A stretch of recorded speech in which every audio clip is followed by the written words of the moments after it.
Señor. El Señor está en medio de ti. Poderoso es. Callará de amor y te salvará. Gloria a Dios. Aleluya. Bueno, vamos a entrar a la palabra del Señor. Seguimos con ese mismo gozo, ese mismo deseo. Y vamos a ver en Jeremías capítulo 1. Vamos a leer del verso 11 al 14. ¿Qué es lo que dice la palabra del Señor? Pongamos de pie en respeto a la palabra de Dios. Dice, la palabra del Señor vino a mí diciendo, ¿qué ves tú, Jeremías? Y dije, veo una vara de almendro, verso número 12, y dice, y me dijo el Señor, bien has visto, porque yo apresuro mi palabra para ponerla por obra. Vino mi palabra del Señor por segunda vez, diciendo, ¿qué ves tú? Y dije, veo una olla que hierve, y su faz está hacia el norte. El último versículo que vamos a leer, el 14, dice, y me dijo el Señor, del norte se soltará el mal sobre todos los moradores de esta tierra. Gloria a Dios. Vamos a darle gracias al Señor. Que el Señor nos hable en esta hora por medio de su palabra. Así es que, Señor Jesús, te damos gracias, Dios mío. Una vez más, Señor, por tu misericordia, por tu bondad. Háblanos, Señor. Estamos sedientos. Estamos hambrientos, Señor, de ti. De tu palabra hermosa. De esa palabra, oh, poderosa, Señor. Esa palabra que transforma, que cambia, con la unción de tu Espíritu Santo, con el cual inspiraste estos textos sagrados. En el nombre precioso de Jesús. Amén. Gloria a Dios. El tema que puede sentarse, el tema que lleva esta predicación es, ¿qué ves tú? Y nos damos cuenta en la Escritura que 2 veces el Señor le habla a Jeremías a través de visión, y luego el Señor le dice a Jeremías, ¿qué ves tú, Jeremías? Ahora, este llamamiento de Jeremías es un llamamiento al oficio profético. Acordémonos que vamos a estar hablando de cómo Dios llama a aquellos que quiere usar, y Dios pone una visión en lo que Dios quiere hacer, pero no la visión nuestra. Porque cuando Dios le llama, le dice, en otras palabras, si leemos todo el texto, dice, te conocí, le dice. Cuando él empieza a hablar a Jeremías en los primeros versículos. Le dice, yo te conocí. Y note que esto lo que le quiere decir el Señor en otras palabras es, te apruebo como mi instrumento escogido. Cuando Dios llama, según le decía, Él tiene siempre un plan, un propósito. Dios nunca va a trabajar con el plan que tiene uno mismo, sino con el plan que Él tiene. Ahora, a Moisés le hizo un llamado en Éxodo 33:12. Pero antes de leer ahí, quiero que leamos en Éxodo capítulo 3. Porque cuando se le presenta a Moisés y le dice, oiga bien, no lo vamos a leer ahorita, pero quiero que note que si usted lee Éxodo capítulo 3, el Señor le dice, he visto la aflicción de mi pueblo, he conocido sus angustias, por eso he descendido, le dice, a salvarlos de la opresión, porque este pueblo está oprimido. Moisés creía que Dios iba a hacer algo diferente conforme a lo que Moisés pensaba. Pero no se da cuenta que más adelante le dice, por eso te he escogido a ti, para que vayas donde Faraón. Moisés en ese momento le dice, Señor, pero ¿yo quién soy? Moisés enfrentaba miedo, incapacidad. Aún dice él que no es bueno, no tiene buena elocuencia para hablar. Pero el Señor le dice, no digas eso, porque yo pondré mi palabra en tu boca y tú irás y harás lo que yo te diga. Pero cuando se le presenta en Éxodo 33, después del pecado que cometieron del becerro de oro de la idolatría, que el Señor le dice a él que ya no va a andar más con ellos, y Moisés hace esa petición, el Señor le dice en Éxodo 33, 12, oiga bien, porque llega el momento en que lo va a enviar, pero hay algo que me llama la atención dentro del llamado a estos hombres que hace el Señor, que siempre ponen una objeción, siempre hay un impedimento, pero el Señor siempre les dice que va a estar con ellos. Y no se refiere solo a la presencia de ellos, sino también a darles esa seguridad, a darles, oiga bien, esa capacitación. Por eso le decía que en Éxodo 33, 12 le dice a Moisés, mira, yo te he conocido por tu nombre. ¿Qué le estaba queriendo decir? O sea, te he reconocido como mío y te he escogido y te he llamado para ejecutar mi voluntad. O sea, le dice, te conozco individualmente y te conozco más estrechamente que a los otros israelitas. El profeta Isaías, en el capítulo 44 y el verso número 1, habla de Jacob, habla de Israel y dice lo siguiente, note bien lo que dice. Isaías 44, 1, le dice el Señor cuando le hace el llamado. Porque es importante. Empieza con una palabra que le dice, ahora pues oye, Jacob, siervo mío, y tú, Israel, a quien escogí. Y note usted que le dice, aunque has pecado, aunque has hecho lo malo delante de mí, aunque has cometido idolatría, y lo llama con un título afectivo. Leemos el verso 2 y le dice, así dice el Señor, hacedor tuyo y el que te formó desde el vientre, el cual te ayudará. No temas, siervo mío Jacob. Y tú, le dice, Jesurún, a quien yo escogí. Esa palabra Jesurún es un diminutivo dado a Israel, que viene de la palabra hebrea Hashar, que significa justo, perfecto. A pesar de lo que has hecho, del pecado que has cometido, oiga, le habla de una manera afectiva, que la misericordia de Dios, la bondad de Dios, lo ha escogido para la voluntad que Él quiere ejecutar. ¿Cuánto dicen gloria a Dios?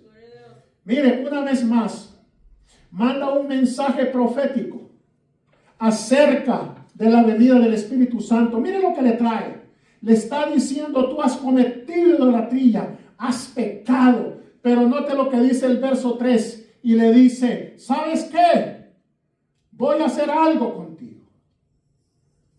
Yo voy a derramar aguas sobre el sequedal, sobre lo seco voy a derramar agua y ríos sobre la tierra árida, seca, que está realmente hasta quebrada de seca. Pero ¿sabes qué? Ríos. Y esta profecía, porque este es un mensaje profético, muchos lo interpretan ahora que porque se han derramado ríos donde no pasaban, está cumpliéndose esta escritura, y dicen ellos, wow, ya se está cumpliendo lo que dijo el Señor a través del profeta. Pero lo que está hablando aquí es, dice, mi espíritu derramaré sobre tu generación y mi bendición sobre tus renuevos. O sea, que Él se va a manifestar. Este es un mensaje profético. Se va a manifestar a Israel. Se va a dar a conocer delante de ellos. Y no solamente eso, les va a traer el Espíritu Santo. Porque el Espíritu Santo dice que es como ríos de agua viva. Y les está diciendo acerca del celo de la idolatría contra ellos. Cuando llama a Jeremías, él antes de nacer le dice, yo ya te había santificado. Y note usted cuando volvemos otra vez a Jeremías 1, nos damos cuenta de que él le dice, o sea, yo te he desde antes que te hubiese formado en el vientre de tu madre, yo ya te conocía, ya te había santificado, o sea, ya lo había separado. Y esa palabra es importante, porque cuando el Señor Jesucristo nos llama a nosotros, no solamente nos hace un llamado y dice la Escritura misma, que ya éramos destinados, o sea, ya desde antes de la fundación del mundo, ya habíamos sido llamados. Pero cuando habla de la palabra santificado, o sea que Dios lo había separado al profeta, y una separación del uso común para un uso especial. Y eso es lo que Dios tiene para la iglesia hoy en día. La iglesia tiene que ver que ha sido separada, ha sido santificada, no para un uso común, sino para un uso especial. Y el uso especial, el cual tiene la iglesia, es predicar este evangelio y no quitarle realmente con adornos humanos el poder efectivo que tiene el evangelio. No podemos diluir esta palabra solo por agradar a las personas. No comprometamos el evangelio por agradar a las personas. El evangelio no es una moda que tiene que adaptarse al mundo. El evangelio es algo, Jesucristo cuando lo inspiró en todo, desde Génesis hasta Apocalipsis, el mismo Espíritu Santo, la palabra misma dice que Él es el mismo de ayer, de hoy y por los siglos. El evangelio no es una moda que pasa. El evangelio ha sido predicado y tiene que seguirse predicando hasta que Él venga. Mis palabras no pasarán. Y Él dijo que ni una J, que era la letra más pequeña del alfabeto hebreo, ni una tilde, de ahí todo iba a pasar. El cielo y la tierra iban a pasar, pero su palabra dijo, no pasará. No podemos comprometer el evangelio. No podemos diluir el evangelio. No estamos para agradar a la gente. El apóstol Pedro y Juan, cuando fueron encarcelados, lo primero que le dijeron fue, dejen de predicar en ese nombre. Dejen de predicar en ese nombre. Y ellos dijeron, no podemos. No podemos callar lo que hemos oído y lo que hemos visto. Estaban dispuestos a todo. El apóstol Pablo en Gálatas le dice a la iglesia, si yo tratara de agradar a los hombres, ya no sería siervo de Cristo.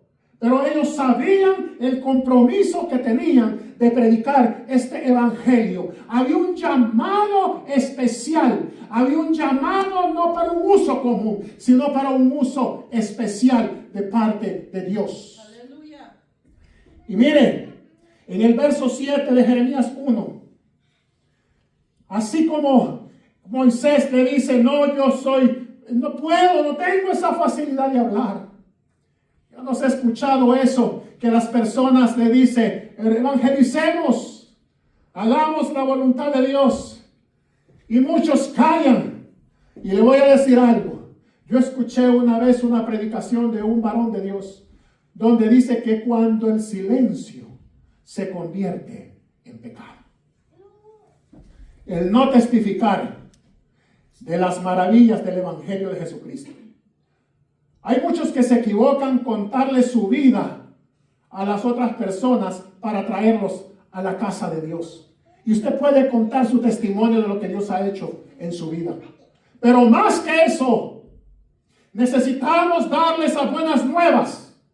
Decirle al mundo que vive en pecado, que vive en oscuridad, que vive prisionero bajo las garras del enemigo, pero que hay una esperanza, de que hay una solución, que es Cristo Jesús y el evangelio completo. Oiga bien, el evangelio completo. No podemos darle nada a medias, tiene que ser completo. Tiene que haber un compromiso con el Señor. Y muchos dicen, no, es que yo no puedo, no tengo esa facilidad de palabra. No, es que no me escuchan. No, que se me hace difícil. No, que... Y el Señor le dice, mire como le dijo a Moisés, ¿Acaso no soy yo el que hago la boca del hombre? ¿Acaso no soy yo el que pongo palabras en tu boca? Si el Espíritu Santo está en nosotros, es el Espíritu Santo, dice Efesios 3:17, por el poder del Espíritu Santo que nos hace a nosotros, oiga bien, por el poder de Él, no por el mío. Por eso dice, fortaleceos en el Señor y en el poder de su fuerza. Vestidos de toda la armadura de Dios, para que podáis estar firmes contra las acechanzas del diablo. Jeremías, en el versículo 7, él se llama a sí mismo, leyendo el 6, déjalo ahí, pero el 6 dice, no mire que yo soy un niño. En otras versiones dice, yo soy un joven. Los estudiosos de la Biblia dicen que más o menos la edad de Jeremías, cuando tuvo estas visiones que Dios lo llamó, era entre 20 y 25 años. Y él se llama a sí mismo, soy un niño. No tengo la capacidad, no tengo la madurez. La verdad que tengo miedo porque Dios se lo dice más adelante. Él aquí está diciendo, no, yo soy un niño. No tengo esa capacidad, no tengo esa madurez. Siento que no puedo. Todavía no es tiempo. Y él se llama a sí mismo. Jeremías se resiste a aceptar el llamado divino. Y Dios le dice en el verso 7, y me dijo el Señor, no digas soy un niño, porque a todo lo que te envíe irás tú y dirás todo lo que te mande. Quizás no tengo la madurez, la experiencia, porque él pensaba que el trabajo lo iba a hacer él. Él no se daba cuenta que él iba a ser nada más un instrumento funcional en las manos de Dios. Y ese es el problema. Que muchas veces cuando creemos que tenemos esta responsabilidad de servirle al Señor, la gente nos puede decir que estamos locos. La gente nos va a tildar. Oiga, si el Señor Jesucristo lo dijo, cuando iba con la cruz cargando en ese lugar hacia el Gólgota, las mujeres de Jerusalén lloraban. Lloraban cuando veían al Señor, y el Señor Jesucristo les dice, mujeres de Jerusalén, no lloréis por mí, llorad por vosotras y por sus hijos, que si del árbol verde hacen esto, ¿qué no van a hacer del caído? Y de pronto no digan, aquí hay 2, 3 locos que nadie les hace caso, o pobrecitos que no vienen a la iglesia, están solos. No, no estamos solos. Oh, ¿sabe una cosa? Solos están allá afuera, pero aquí estamos realmente porque tenemos el respaldo del Espíritu Santo de Dios y tenemos sus promesas y sabemos que el día que el Señor venga, el mundo se va a llevar una sorpresa, pero la iglesia va a ser levantada en ese arrebatamiento. Amén, gloria a Dios. Oh, reíd ahora, porque después llorarán. Gloria a Dios. Dios pone su palabra en boca del profeta Jeremías para capacitarlo, para vencer su temor y poder hablar. Mira lo que dice el verso 8. Y el verso 8 le dice, no temas. Dios sabía que tenía miedo, porque el miedo paraliza, el miedo te congela, el miedo no permite que enfrentes las situaciones. Y es algo, el miedo y el desánimo, que atacan a muchos hijos de Dios. Pero cuando pasa eso es porque ha habido un descuido en el altar de oración. Descuidarnos del altar de oración es sumamente peligroso para el Hijo de Dios. Porque la carne es sutil. La carne no se da cuenta cuando empieza a tomar el control. Y ese es uno de los termómetros que debemos de ver. Cuando usted empieza a ver el desánimo, que usted empieza a faltar a la casa de Dios, que usted empieza allá. Usted me puede decir que puede orar. Usted me puede decir que puede ayunar y que es un gran lector de las Escrituras. Pero ¿a dónde es que se ven los frutos? Cuando usted ve que faltan a la casa de Dios, los ve desanimados, los ve con excusas, hay problemas, hay cosas, hay que regresar al altar de oración. Y le dice, no temas delante de ellos, porque contigo estoy para librarte, dice el Señor. Note lo que el Señor le da a Jeremías. Le da autoridad. Más adelante, en el verso siguiente, creo que el 9, le da una autoridad sobre reinos y naciones. Porque en el 9 le dice que el Señor extendió su mano, tocó mi boca. O sea, puso las palabras de Dios en Jeremías. Y me dijo, he aquí he puesto mis palabras en tu boca. Y mira el verso 10. Dice, mira que te he puesto. ¿Cuándo? ¿Cuándo? Cuando dice, en este día. Yo escuché un pensamiento que me gustó muchísimo. Y lo voy a poner como paréntesis aquí. Abro paréntesis. Y dice que el Señor es un Dios de hoy, en un presente eterno. Y resulta que el Señor, cuando estaba crucificado, habían dos ladrones. Uno a su derecha y otro a su izquierda. Oiga bien, eran ladrones. Y usted sabe quién es el ladrón hoy en día que ha venido a hurtar, a matar y a destruir. Tenemos un ladrón y ese es Satanás. Habían dos ladrones. El uno le dice al Señor, bueno, ¿y no eras tú el que andabas salvando gente? ¿No eras tú el que andaba ahí haciendo milagros? ¿Qué pasó? Sálvate a ti mismo y sálvanos a nosotros. Este ladrón estaba recordando al Señor su pasado. Y así pasa. Es una de las estrategias del enemigo.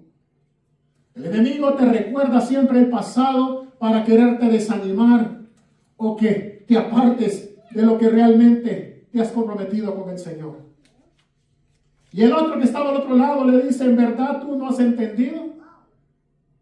Este nada ha hecho, pero tú y yo sí merecemos este castigo.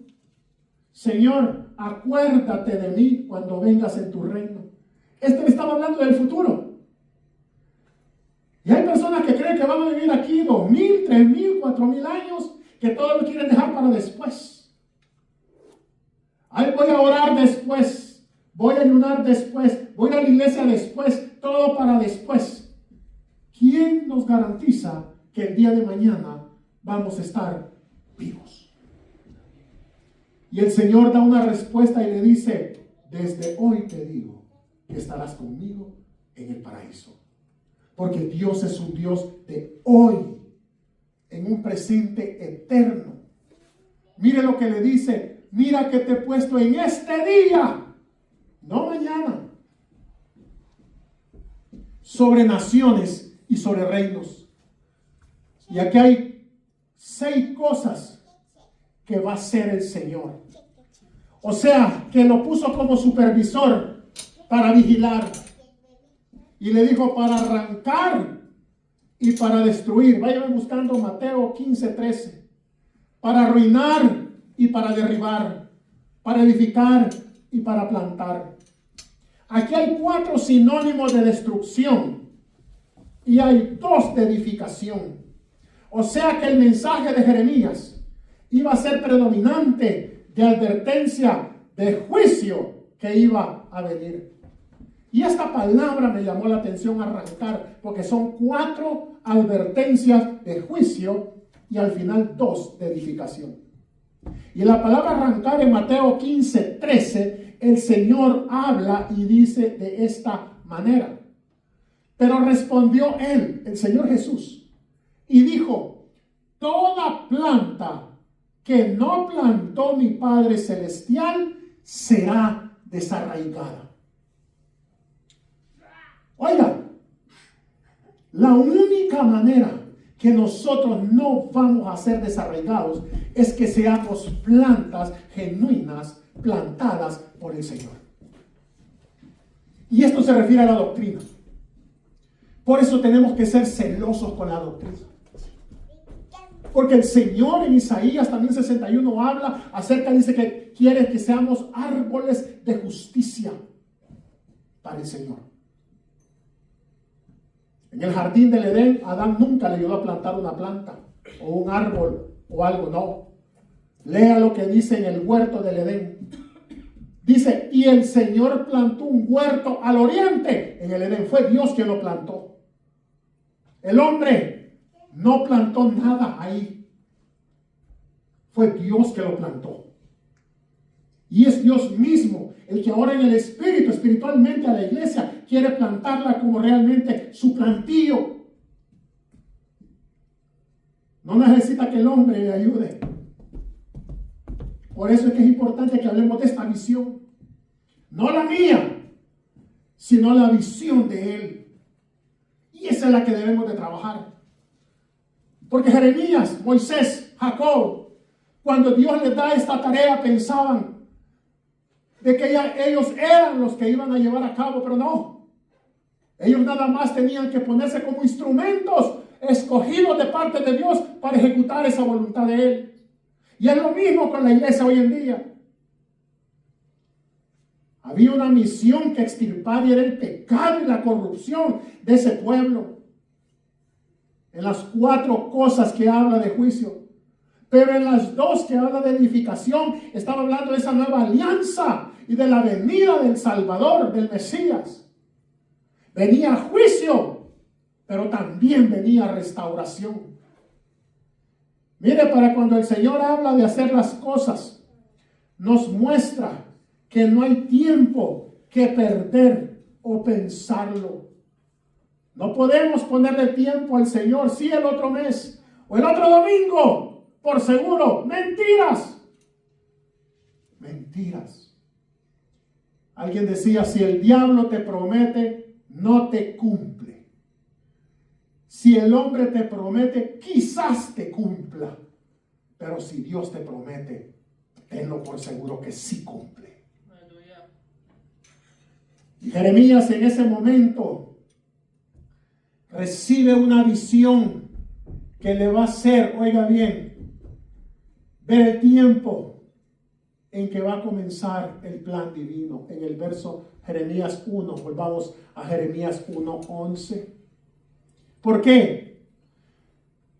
El Señor le va a dar esta visión a Jeremías.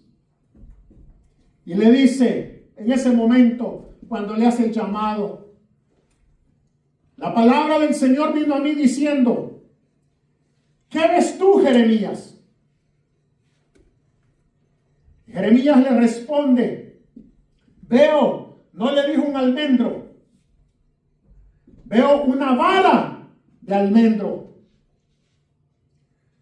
¿Por qué veo solo una vara de almendro y no un almendro? Almendro, la palabra en hebreo es la palabra shakel. Y apresurarse también es la palabra shokel. Shakel y shokel. Y este es un juego de palabras que trae a la memoria por su sonido, que quiere decir mejor me cuido. Y pongamos atención.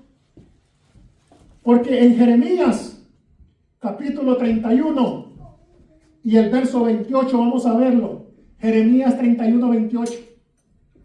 El Señor, ¿por qué hace este juego de palabras entre la palabra almendro y la palabra apresurarse?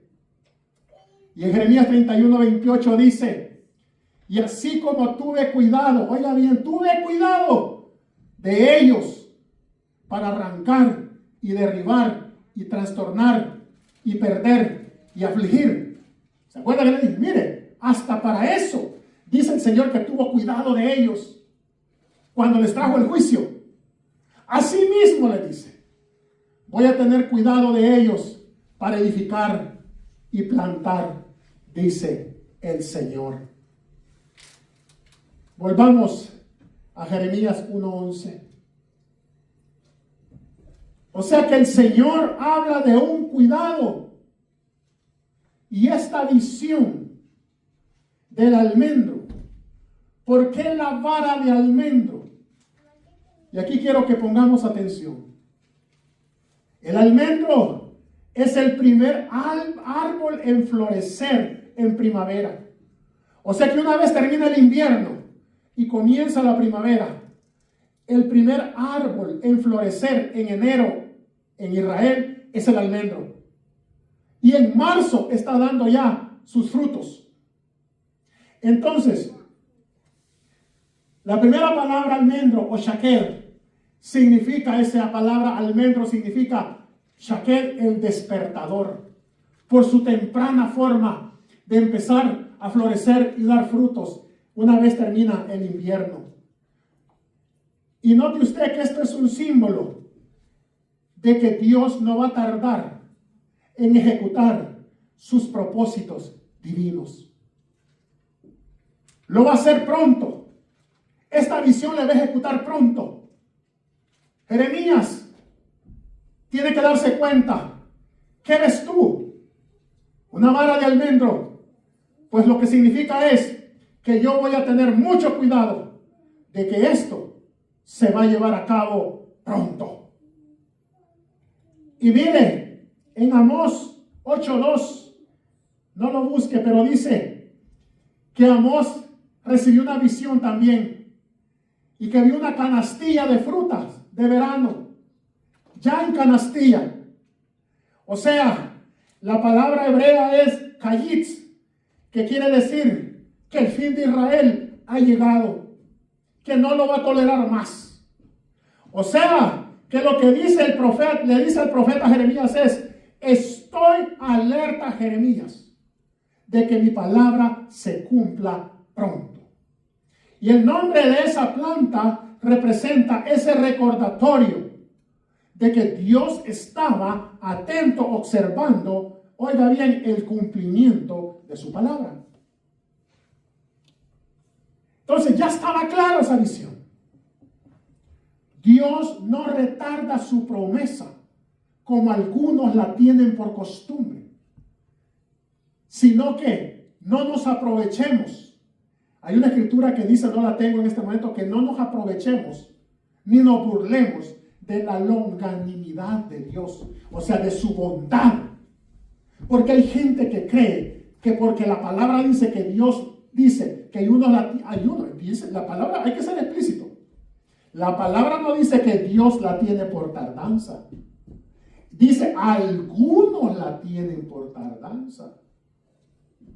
No Dios.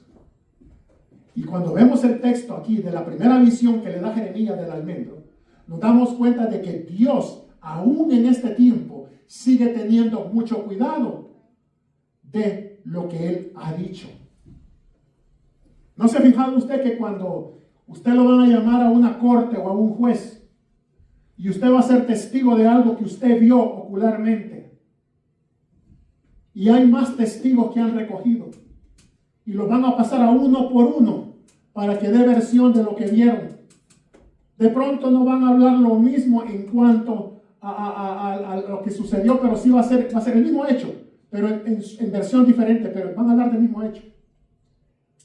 Pero una de las cosas que vamos a tener cuidado es de que cada palabra que digamos en una corte, vamos a tener mucho cuidado de lo que vamos a decir, porque eso va a quedar grabado. Y eso es una evidencia para el juicio que se va a llevar a cabo. Muchas veces tenemos cuidado de hablar con otras personas que no conocemos, o siempre tenemos cuidado de lo que decimos. Pues esta palabra, almendro, es la palabra, oiga bien, despertador, pero quiere decir de que el Señor va a llevar temprano o tarde su juicio al tiempo que Él lo va a llevar, pero que no se le va a olvidar. Él va a tener cuidado de lo que dijo, porque se va a cumplir. Yo no sé si usted cree que el Señor dijo que Él va a venir por su iglesia. Y Él tiene cuidado de lo que ha dicho, y le guste o no le guste, crea o no crea, se va a cumplir. Él dijo que va a venir. Hay promesas en la palabra de Dios, hay mandamientos que cumplir, y Él tiene cuidado de lo que ha dejado escrito. Tan cuidadoso es de lo que Él ha dicho, que cuando usted lee en Lucas capítulo 12, capítulo 44 al 48, dice que es la misma palabra que Él ya habló, la que nos va a juzgar en el día postrero. Y cuando usted va a Apocalipsis 20:11, dice que lo primero que Él abre son los libros. Porque vamos a ser juzgados, dice, por lo que está escrito en los libros. Hasta ahí tiene cuidado el Señor de lo que ya dijo. Él no cambia. Él es inmutable. Su palabra es firme. Acuérdate lo que le dije, cielo y tierra pasarán, pero su palabra no pasará. Así como la dejó escrita, así sigue activando su poder a través de ella, transformando. Pero así se va a cumplir lo que Él ha dicho al tiempo que Él ha dicho. En la segunda visión que le pregunta nuevamente, en el verso número 12, le dice a Jeremías 1:12. 1:12. Me dijo el Señor, bien has visto, porque yo apresuro mi palabra para ponerla por obra.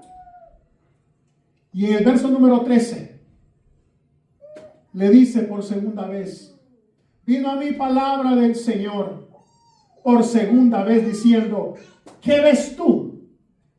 Y dije, veo una olla que hierve y su faz está hacia el norte. O sea, esta olla estaba hirviendo, estaba con fuego y estaba viendo hacia el norte. Y otra vez le pregunta, ¿qué ves tú?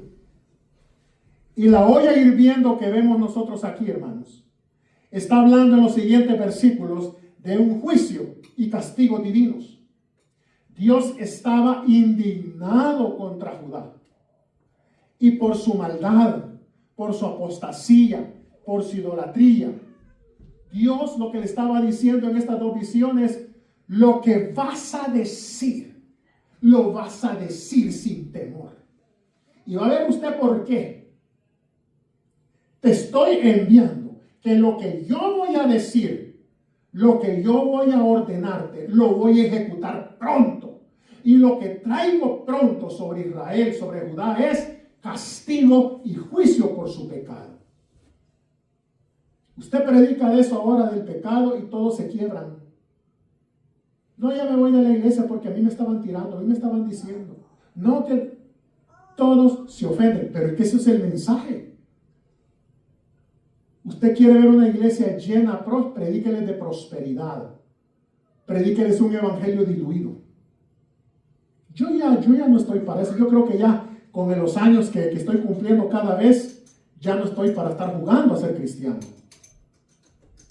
Y no es que me quiera quedar solo, pero si me toca, gloria a Dios. Pero la voluntad de Dios es que esto se llene al tope. Y que si nos tenemos que mover de aquí porque ya no cabe la gente, nos movemos también. Allá tenemos un lugar para 350 personas. Pero lo que se va a predicar, como le digo a Jeremías, le dio la orden, le dijo, así como te di, así llevarás el mensaje. Y tenemos que predicarle a este mundo que está en pecado. Y que si no se arrepienten, viene un juicio de Dios. Y ese juicio de Dios nadie va a escapar. La única forma de escapar de ese juicio de Dios es a través de la fe en el Señor Jesucristo y el mensaje de salvación y el arrepentimiento. Ser bautizados en el nombre de Jesús para el perdón de los pecados. Siendo llenos de la promesa del Espíritu Santo con la evidencia de hablar en otras lenguas. Para escapar de lo que viene el día de la ira del Señor. ¿Cuántos dicen gloria a Dios? Y mire, le dice esto a Jeremías. Pero en el verso 17 le da una orden con una advertencia. Como diciendo, si no les hablas como yo te digo, voy a hacer que tú tiembles delante de ellos, que tengas miedo. Oiga, tú pues, le dice, ciñe tus lomos. Los lomos, ceñirse era amarrarse bien con el cincho, con las cuerdas que ellos usaban. Cíñete como hombre, levántate y háblales todo cuando te mande. Porque no era la palabra de Jeremías, es que Dios ya había puesto la palabra en Jeremías. Y aquí no es lo que yo quiera decir de Jesucristo, porque Él ya dejó escrito, y no solo en mi boca, sino que el mensaje tiene que estar en el corazón para predicar lo que está escrito. Entonces le dice, no temas delante de ellos. Y el enemigo va a querer desanimarte. El enemigo va a querer ponerte temor. No tenga miedo, le dice, para que no te haga yo quebrantar delante de ellos. Para que no haga que tú, oiga bien, no iba a ser el enemigo que le iba a poner miedo, sino que yo te voy a poner que les tengas miedo a ellos. Así de serio estaba la cosa. Ah, pero es que ese es el Antiguo Testamento. Pues noticias, iglesia. Ellos tenían oiga bien, todavía no tenían la revelación que usted y yo tenemos del nombre de Jesús, del Dios verdadero. Todavía no conocían el nombre. Todavía el Evangelio no había sido revelado. Ahora tenemos el Evangelio. Es mucho más compromiso el que tenemos hoy en día. Por eso dice la palabra que el que se le da más, se le va a pedir más. Y la iglesia ha recibido doble de la mano del Señor, dice Isaías 40. Porque doble han recibido de la mano del Señor. Hemos recibido doble.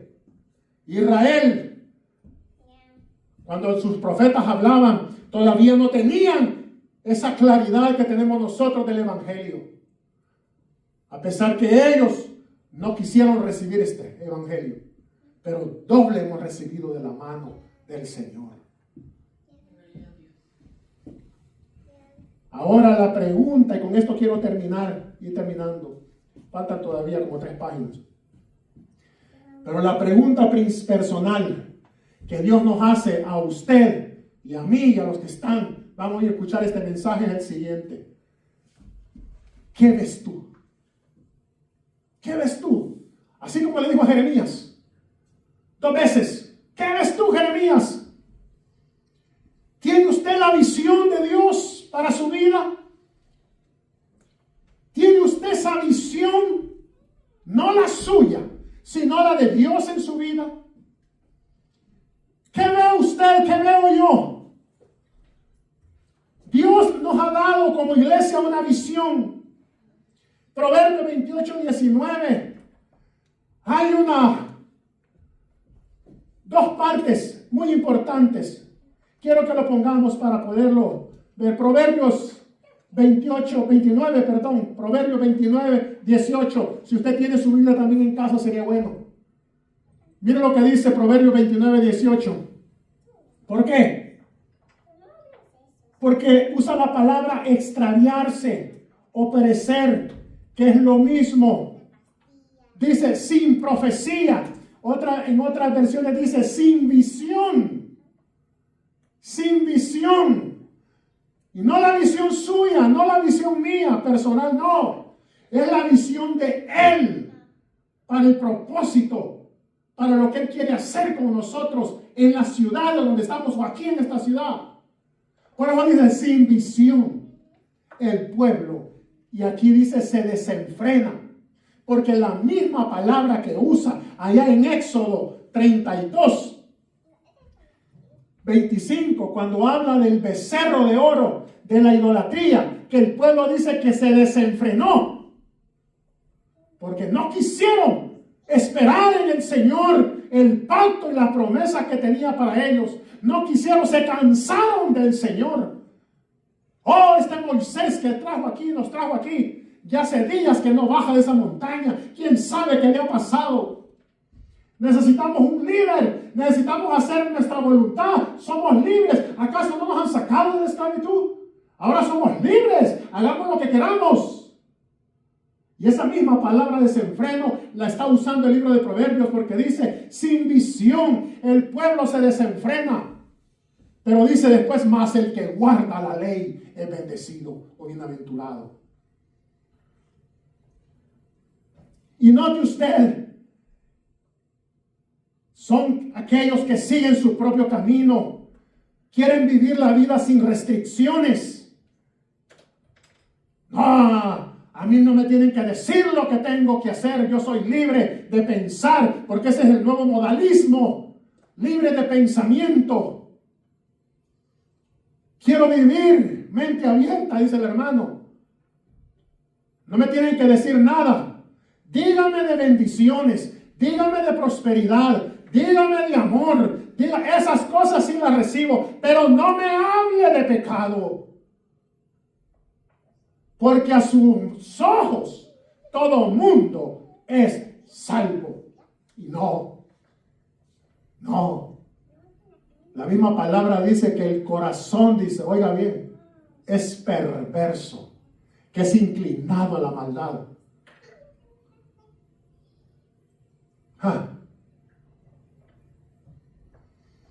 No queremos seguir las directrices de Dios. Eso fue lo que ha pasado. Tenemos ejemplos en la palabra misma.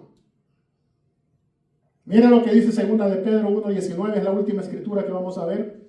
Segunda carta del apóstol Pedro, capítulo 1 y el verso 19. Gloria a Dios. Aleluya. Y dice, por eso necesitamos buscar en oración, en ayuno. Señor, dame la visión que tú tienes para mi vida. Tú le diste a estos hombres que escogiste para un propósito especial que tú tenías con ellos. Haz un propósito especial en mí. Dame la visión tuya para mí, para esta ciudad. Todo el mundo hablamos que Dios tiene un propósito para cada quien. Una visión, pero no la buscamos cuál es. No buscamos cuál es esa visión o ese propósito que Dios tiene para nosotros. Estos hombres la buscaron, dice. Buscaron el propósito de Dios. Y el apóstol Pedro nos dice, oiga bien, tenemos también la palabra profética más segura. Oiga bien, antes, a través del Antiguo Testamento, por los profetas conocíamos de ella por la fe. Pero cuando se cumplió y se manifestó la seguridad, oiga bien, la manifestación, la revelación de nuestro Señor Jesucristo, el Evangelio, dice la misma palabra, más segura, que quiere decir que ahora tenemos doble seguridad. Es doblemente segura. ¿Por qué? Y dice, a la cual hacéis bien en estar atentos como a una antorcha. O sea que en pocas palabras, como antorchas o lámpara, declarando esta verdad, porque nos está dando directriz a nuestras vidas y a otros hasta que Él vuelva. Tenemos que estar atentos. La única forma que no podemos estar atentos es descuidos. ¿Qué nos está descuidando de no estar atento a la palabra misma? A la palabra profética más segura, a la doblemente asegurada, confirmada por el cumplimiento de nuestro gran Salvador y Dios Jesucristo. ¿Hasta cuándo? Hasta que el día esclarezca y el lucero de la mañana salga en vuestros corazones, hasta que Él venga por nosotros. Si no está esperando, todavía no le ha amanecido. Porque dice que hasta el día esclarezca y el lucero de la mañana salga en vuestros corazones. Si no le ha amanecido, si se ha descuidado, si ha desatendido sus compromisos con el Señor, es mejor que empecemos a buscar.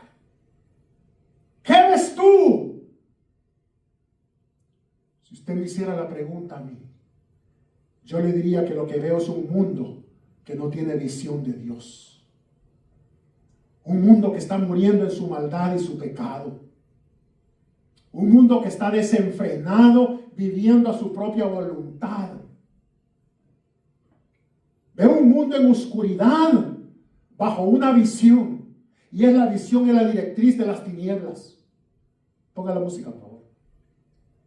¿Qué es lo que ves tú? Veo un mundo que está entretenido, donde les están dando falsas esperanzas de un mundo mejor, feliz y próspero. Un mundo que le está diciendo a usted de que todo esto va para mejor. Yo decía, y siempre lo digo, que cuando termina un año y comienza otro, a veces no es un deseo, sino un formalismo que le decimos a la gente o le enviamos saludos. Que el 2026 te traiga prosperidad, salud y bendición. Un año lleno. Y qué bueno que sean deseos. Deseos. Pero démonos cuenta y veamos realidades. Que cada año se está poniendo peor.